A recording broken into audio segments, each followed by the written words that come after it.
શ્રી સિદ્ધેશ્વરી સેવા ટ્રસ્ટ માણસા તાલુકા ઠાકોર ક્ષત્રિય સેવા સમિતિ દ્વારા તેજસ્વી તારલાઓનો સન્માન સમારંભ યોજાયો હતો.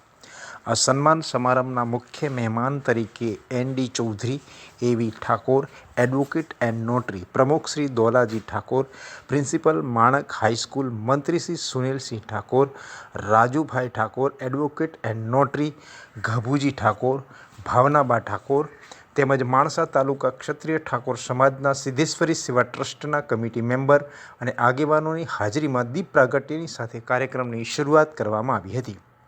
ત્યારબાદ ઉપસ્થિત તમામ અતિથિ વિશેષ અને મુખ્ય મહેમાનોનું સન્માન કરાયું હતું.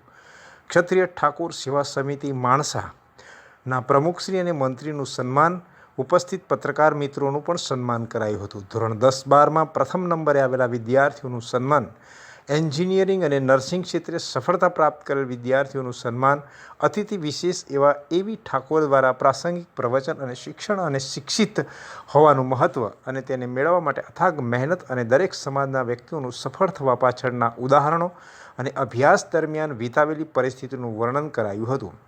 સૌનો સાથ સૌનો વિકાસની ભાવના સાથે શ્રી સિદ્ધેશ્વરી સેવા ચેરિટેબલ ટ્રસ્ટ દ્વારા કરવામાં આવેલા કામો, આપેલ સન્માનનું મહત્ત્વ, એન.ડી. ચૌધરી દ્વારા ધોરણ 10 અને 12 પછી વિદ્યાર્થીઓને કઈ ફિલ્ડ પસંદ કરવી અને ગ્રેજ્યુએશન બાદ કઈ પરીક્ષા પાસ કરી આગળ વધવું તેની માહિતી પણ આપવામાં આવી હતી. પ્રમુખ દ્વારા પ્રસંગને અનુરૂપ પ્રવચન અને મંત્રીશ્રી દ્વારા આભાર વિધિ સાથે કાર્યક્રમની પૂર્ણાહુતિ કરવામાં આવી હતી.